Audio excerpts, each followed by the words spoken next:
Hey everyone, welcome back to our English Learning Podcast.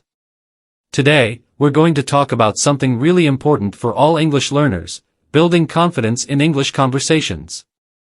Sarah, what do you think is the biggest obstacle when it comes to feeling confident while speaking English? Hi everyone. Yes, I think the biggest obstacle is definitely fear of making mistakes. I've noticed that many learners don't speak up because they worry about being judged. But guess what? Mistakes are a part of learning. A lot of people I know get stuck because they feel like they might make mistakes or sound silly. What they don't realize is that mistakes are part of the process. The more you practice, the more confident you'll get. That's so true, Hamza. The first time I had a conversation in English with a native speaker, I was terrified. But after a while, I realized that people are usually supportive, especially when they know you're learning. They appreciate your effort. That's such a good point. Confidence really comes from experience and embracing those mistakes as learning opportunities. Do you remember the first time you had to speak English in a conversation with a native speaker? It can feel pretty nerve-wracking. Yes, that's what I love about learning languages. I remember stumbling over words too, but once I realized people weren't laughing at me, I became more relaxed. And confidence also grows with preparation. Preparing some topics or questions beforehand can really help ease the nerves. I can definitely relate. But the good news is, there are techniques to help you overcome that fear and anxiety when speaking. And today, we're going to share some great tips on how to build that confidence step by step.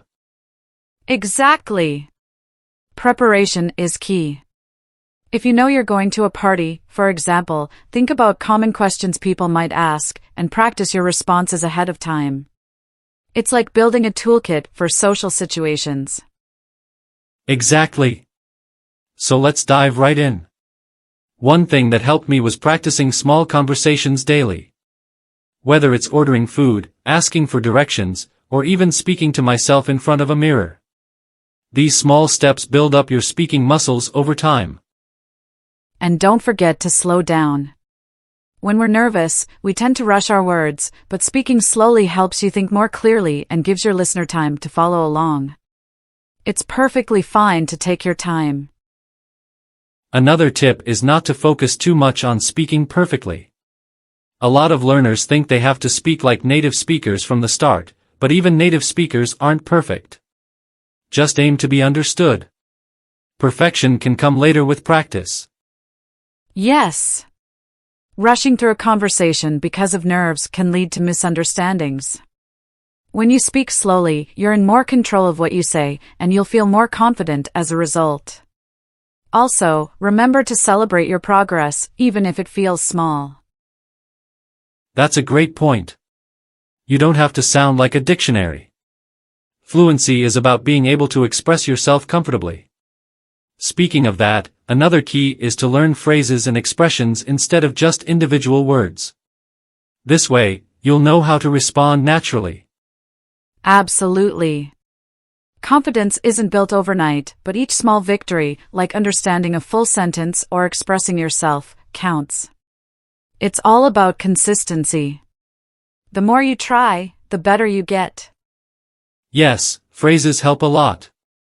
It's like giving your mind a toolbox of ready-made sentences you can use in different situations. And when you're stuck, remember it's okay to pause and think. Native speakers do it all the time too.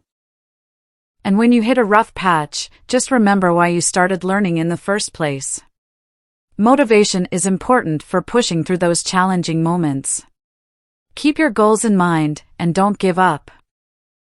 Definitely. Also, surrounding yourself with English is important. The more you expose yourself to the language, the more confident you'll feel. Whether it's through watching shows, listening to music, or engaging in conversation groups, every little bit helps. Exactly, Sarah. And for anyone listening who feels shy, I'd say this: speaking English is a skill you can develop, just like riding a bike.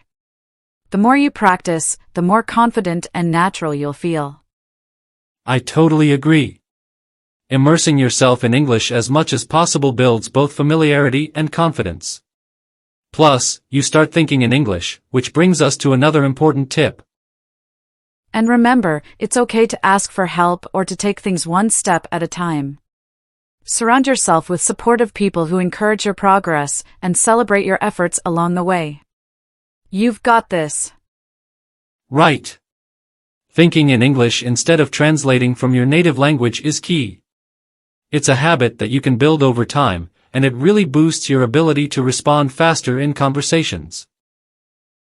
Vocabulary. Confidence, belief in oneself and one's ability to succeed. Example, speaking English with confidence takes practice.